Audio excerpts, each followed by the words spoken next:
Hey everybody, I'm doing kind of a different video today because I need to take an intermission in the Polygamy and Enemy Has Done this series. If you can't tell, I'm not in my usual environment. I'm actually at the Schönbrunn Palace in Vienna, Austria, because my family moved to Austria. My husband works in environmental data and we have always wanted to have an international adventure. And this opportunity presented itself for him to come and do some work here. So we picked up our family of 5 kids and moving internationally with 5 children and just bringing your suitcases is a huge undertaking, and so many people have been so helpful to us. So we're just getting adjusted here. So a huge part of why I need to take a pause on the series is just to make sure that our family can be adjusted and that I've got my priorities where they should be, because there's some things that have to happen, which is my kids have to be happy here. And to accommodate that, we're having lots of pastries. But also, I love doing this series, and so I am motivated to figure out how to keep doing it. But in the meantime, I need to take a pause for that. One of the other reasons that I'm taking a pause is some of you may have noticed on, or may have seen the episode on Michelle Stone's 132 Problems channel where she and Jeremy Hoop were talking about the William Clayton Diaries, and they said something about, hey, we should get a curriculum going about just some of this historical research that we're doing, including just making it a little bit easier to see why there is a pretty good historical case that Joseph did not institute polygamy. Anyway, I have been asked to participate in some of that work, and I really want to do that. But in the fall, when this conversation started, I took it to the Lord because I had just found out we were moving to another country, which I keep laughing about because I'm like, it's a really big change in my life. And I also was doing this series, which I very much have felt inspired to do. And so I took it to the Lord and was like, this now would be 3 kind of big things, and I don't think that I can do all 3 of these things at the same time. And as I was in prayer about that, I all of a sudden kind of realized in my mind, I sort of saw the outline that I had for the series, and I all of a sudden realized that I was at a good pausing point, that there had been enough of the scriptural and doctrinal backing, as well as the history of this dispensation, to take a pause, and that people could still do a lot with that, with the videos where they are. Just making sure that I don't go somewhere and get yelled at in German. All right, so I kind of want to explain why I would be pausing this to participate in research about Joseph Smith, if that isn't really the main focus of my podcast. So I grew up understanding our traditional Latter-day Saint polygamy narrative, including that Joseph Smith introduced and or participated in polygamy to some extent. But I remember when the DNA testing came out that Joseph Smith had no biological children with anyone else but Emma, I was like, that doesn't make any sense. How did they have 9 biological children and Emma's pregnant while Joseph was killed, right? But then none of the 30 plus women who were alleged to be his wives had any kids in a time before modern birth control. Like, I'm sorry, no. It's just not possible. So that point was kind of when I stopped accusing Joseph of polygamy in my mind and heart. And I was just like, okay, something's kind of weird about this, and I don't know what it is. And I mainly focused on understanding how God felt about polygamy, which would tell me how God felt about women and women's eternal destiny. I am a woman, so I care about that. When that picture was found in the locket of one of Joseph Smith's descendants, I remember seeing a news article about it. And I clicked on the article to see the picture and read the story. And I had the strangest little spiritual experience. I clicked on that article and the picture came up and I was like, oh, there you are, Joseph. It was exactly like seeing a friend I hadn't seen in a long time. It was a instant spiritual recognition. It sounds really small, but it was surreal for me. And in all the debates after that about whether that was Joseph or not, I just kept telling my husband, no, that's Joseph. Like, look at him. That's Joseph. Of course that's Joseph. Look at his eyes. Like, he's seen God. You can see it. So when I was asked to participate in this project, that experience kind of tugged at me.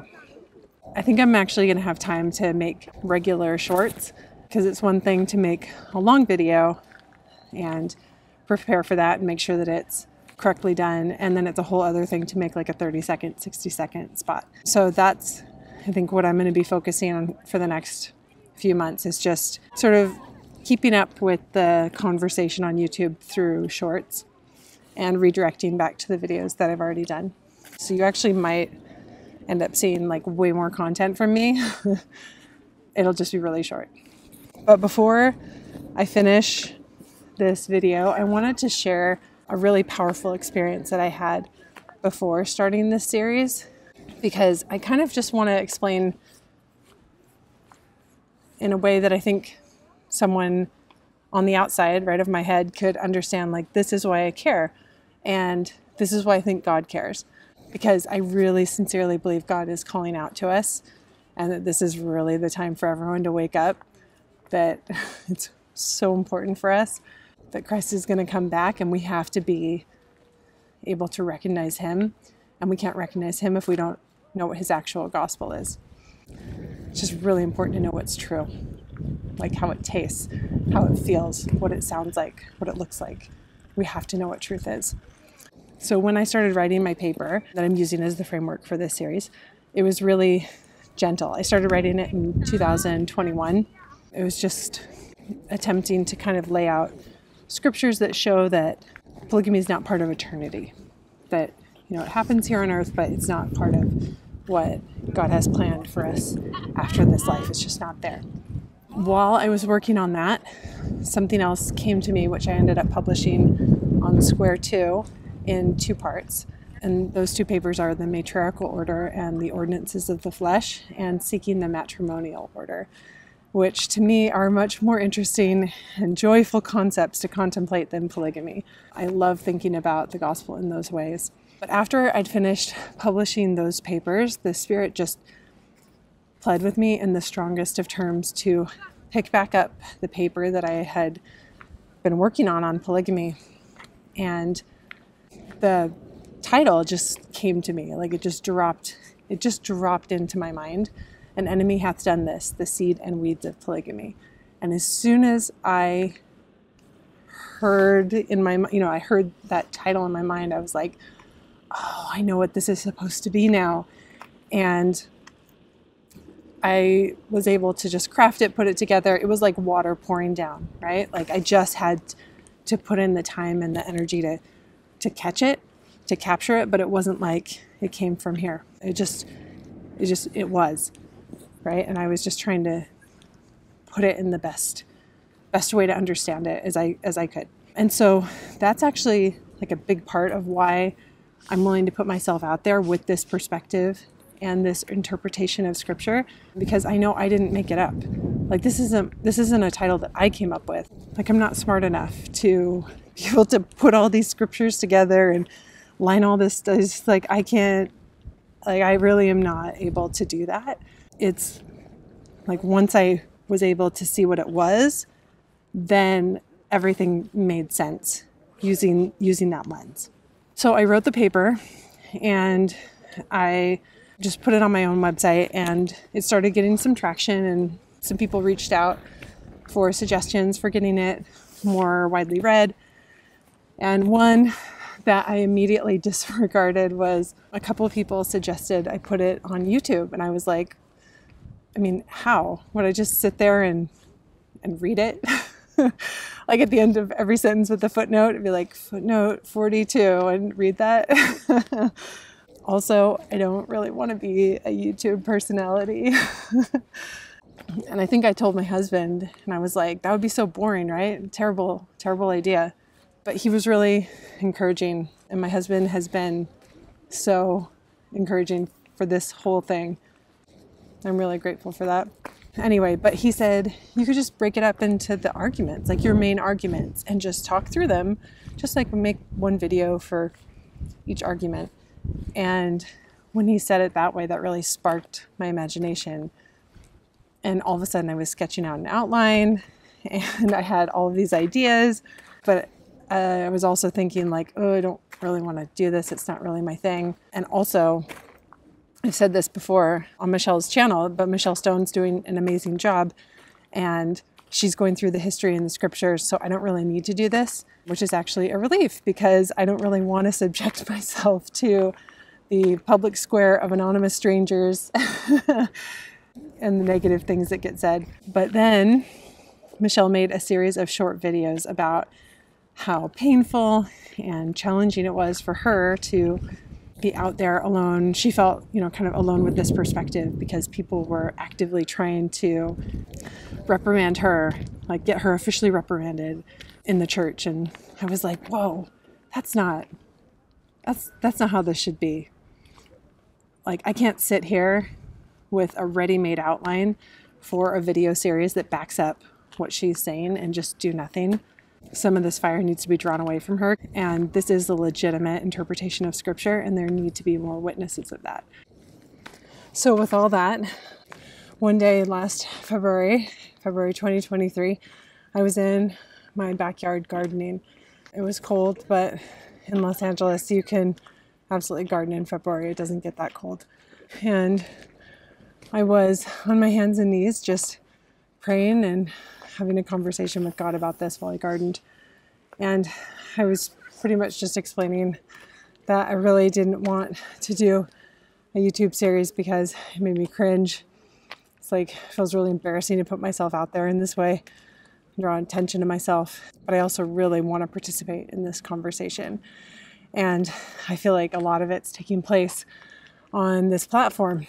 And I do have all these ideas, and I've actually got an outline, and here's how I would do it. And Michelle seems to be feeling like a lone target out there. So my prayer started with how I didn't want to do this, but eventually worked my way around to, actually, I do really want to do this, but I'm scared. So if you're okay with it, I'll do it. But what do you think?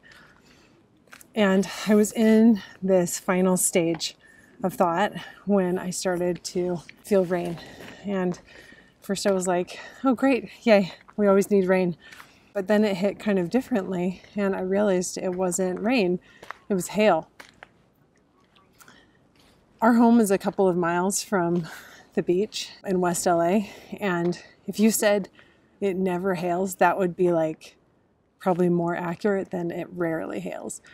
And it just doesn't happen there. And I looked up and I started laughing because I knew exactly what scripture that was.